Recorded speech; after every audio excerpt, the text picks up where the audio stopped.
think it's Berkhamsted Castle. I'm going to take a walk around the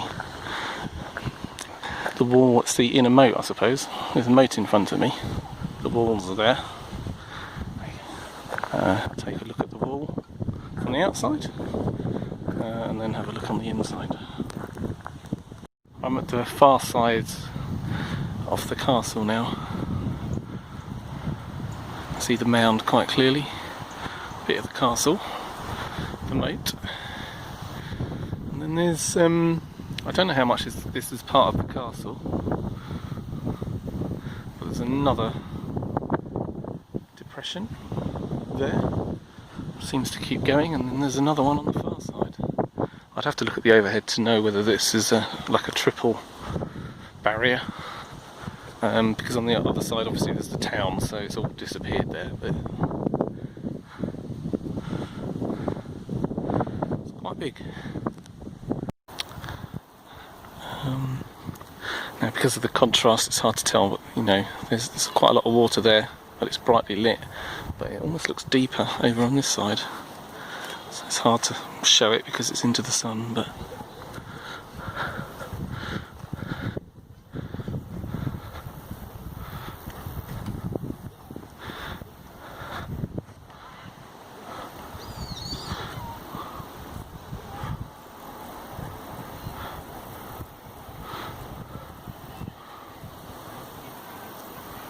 okay, a bit better lit over this side.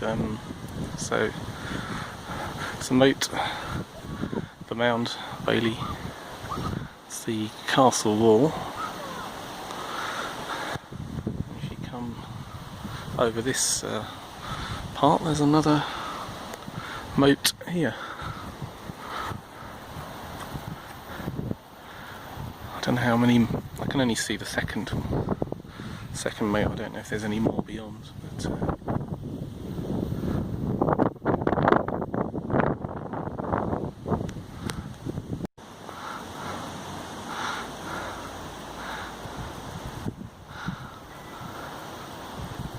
I mean, that moat is the widest thing I've ever seen. I mean, at this point it's a good, even at the base it's a good 20 metres, 30 metres wide, and when you get to these bits it's even wider. I don't know if you can see, there's still tons of water in there, so I really don't remember ever seeing a castle with such a big moat, and not just one, but two. And you can see that's a very wide moat. One small section of wall, and now some on the proper part of the castle. In terms of the construction, you can see it's the smallish stones, but a lot of cement on the outside. But then the inner is a little bit more, less cement and more stones, but it's not significant. Of the castle. So I am here, as it says, on the inner wall. So there's a gateway, or would have been a gateway to the town behind me, which is down the bottom there. So the main living quarters were up at the other end. So if I come all the way around, that was the exit to the town. This is the first thing of any significance in the walls.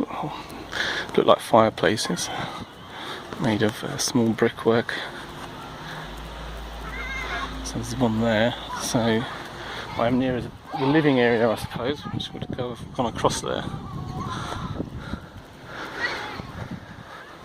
I was about to say there's several here, so kitchens it says.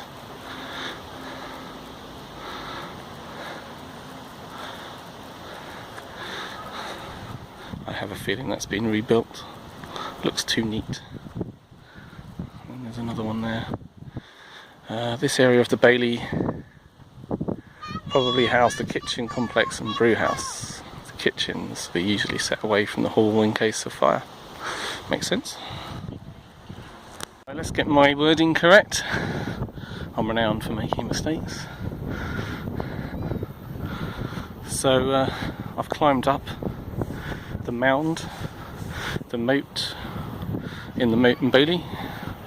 The area out there, castle grounds where the people are, there's the bailey, and what would have been up here, there's a few stones, and I don't know if that's the well yet.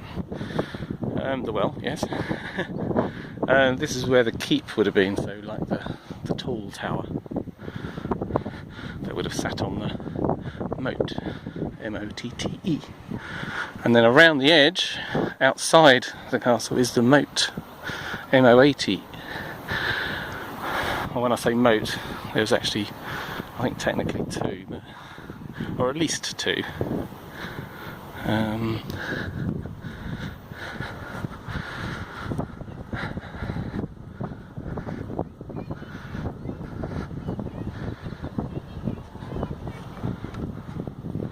So there's the last view.